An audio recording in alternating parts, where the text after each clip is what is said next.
안녕하세요. 문근사입니다. 오늘은 우리나라의 옛날 집들에 대해서 이야기해 보도록 하겠습니다. 우리가 경복궁이나 도산, 수원 등에 관광을 간다거나 아니면 불국사와 같은 절집에 가면 우리의 옛 건축물들을 볼 수가 있습니다. 그런데 우리나라 옛 건축물들은 대부분 나무로 지어진 것이라서 임진왜란 때 불타고 한국전쟁 중에 무너지고 해서 옛날 것 그대로 남아있는 것이 그리 많지는 않습니다. 우리나라에는 고려시대 이전, 즉 삼국시대의 목조 건축물은 남아있지를 않습니다. 현재 남아있는 우리나라의 고건축물 중에 목조 건축물로서 가장 오래된 것은 고려시대에 건축된 건물로 안동의 봉정사 극락전이 있고 영주에는 부석사 무량수전이 있습니다. 이런 집들을 구경할 때 그 집의 구조를 살펴보면서 구경을 하면 아주 재미있는 특징들을 발견할 수가 있습니다. 봉정사 극락전의 경우에는 유적 안내판에 정면 3칸, 측면 4칸의 단청, 맞배 지붕, 주심포 집이다 라고 써져 있습니다. 그러면 이 설명문의 내용을 간단하게 한번 살펴보겠습니다. 첫 번째로 정면 3칸, 측면 4칸이라는 설명입니다. 우리가 흔히 들어보던 초가 3간 집을 짓고 할 때의 그 간이 즉 칸입니다. 이 칸은 기둥과 기둥 사이의 공간을 말하는 것입니다. 정면 3칸, 측면 4칸이라는 말은 앞에서 보면 기둥이 4개가 보이고 옆에서 보면 기둥이 5개가 보인다는 뜻입니다.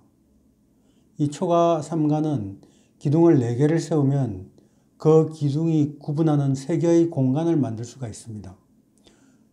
그러면 오른쪽에 방 하나, 가운데는 마룻방, 왼쪽에 방 하나의 가옥 구조가 만들어지는 것입니다. 조선시대에는 100칸이 넘는 집은 왕궁 외에는 짓지 못하게 해서 제일 큰 집의 대명사가 99칸 집이었다고 합니다.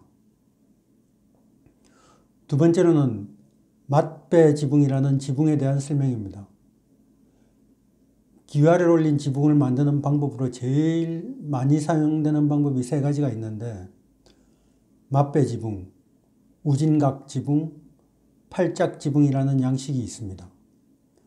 이 맞배 지붕은 앞뒤로 길게 내민 지붕만 있고 그 측면에는 기와 지붕이 없는 형식입니다.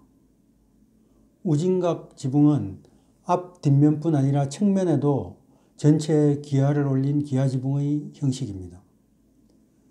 우진각 지붕은 우리가 제일 대표적으로 볼 수 있는 건물이 남대문이라고 불리는 숭례문의 지붕입니다. 초가집이나 살림집 등 여염의 집들은 대부분이 이 우진각 지붕으로 지어졌습니다. 팔짝 지붕은 집의 측면 용마루 끝에 삼각형으로 생긴 벽이 보이고 그 밑으로 쭉 기와처마가 나와 있는 형태의 지붕입니다.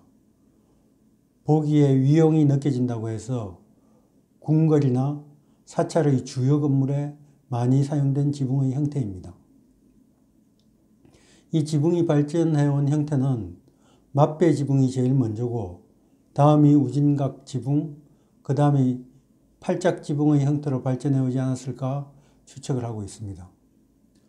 이 세 번째는 주심포라는 기둥에 대한 설명입니다.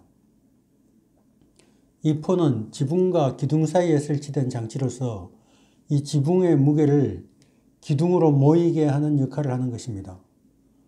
공포라고 부르기도 하고 우리말로는 짜임새라고 합니다.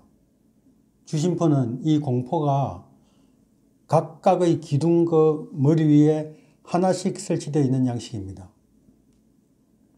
이 주심포 양식으로 아름다움이 널리 알려진 건물로는 영주 부석사 무량수전이 있습니다.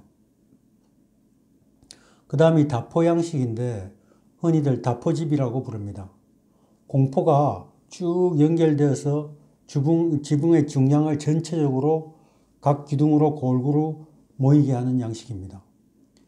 지금 존재하는 거의 대부분의 목조 건물은 이 다포 양식입니다. 마지막으로 입공 구조가 있는데 이 공포가 새의 날개 모양으로 앞으로 길게 뻗어나온 형태입니다. 날개 익자를 써서 입공이라고도 합니다. 우리나라는 봄, 여름, 가을, 겨울 4계절이 있다 보니까 남방식의 가옥 구조와 북방식의 가옥 구조가 결합된 형태로 주택이 발전하게 되었습니다. 여름에는 시원하게, 겨울에는 따뜻하게가 구현된 다목적 주택이 탄생한 것입니다. 옛날 그 집들에 설치된 마루는 이 고상주거라고 하는 남방식 가옥의 특징으로 땅과 마루 사이에 공간을 두어서 바람을 통하게 하는 형태입니다. 즉 원두막과 같은 형태입니다. 그에 비하여 방은 구들이라는 이름의 온돌을 사용하는 방식입니다. 온돌은 추운 지방에서 사용된 주거 방식입니다. 우리나라의 주택은 남방식인 마루와 북방식인 온돌이 합쳐진 집입니다. 이 온돌은 현재 전 세계에서 우리나라에서만 유일하게 사용하고 있는 난방 방식입니다. 중국은 물론이고 일본도 이 효율적인 난방 방식을 받아들이지 못했습니다. 온돌은 그 난방 우수성이 알려져서 요즘은 서양의 건축가들 중에는 이 온돌 난방 방식을 주택 건축에 적용하는 경우도 종종 있다고 합니다.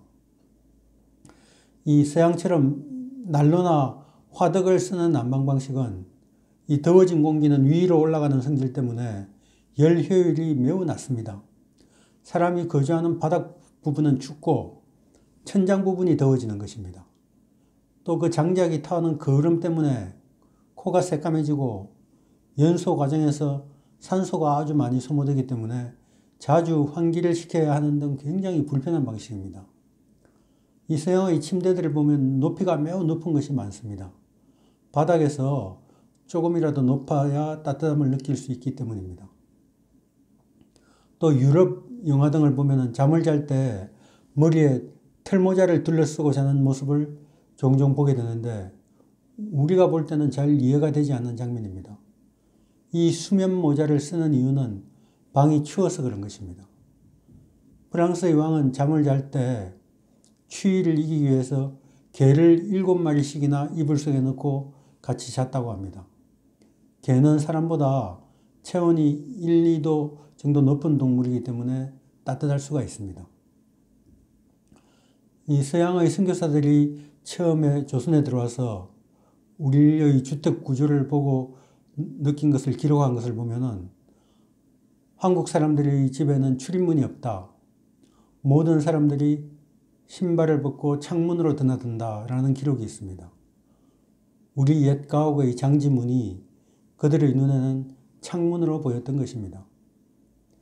고궁이나 이 절집 등에 가서 옛날 양식으로 지어진 집들을 둘러볼 때 몇 칸 집인지, 지붕은 어떤 형식인지, 주심포 집인지 다포집인지 등등을 살펴보는 것도 유적을 관람하는 재미를 더해준다고 하겠습니다. 오늘은 우리의 옛 집들에 대해서 이야기해 봤습니다. 구독과 좋아요 부탁드리면서 이만 마치겠습니다. 다음 시간에 뵙겠습니다. 안녕히 계십시오.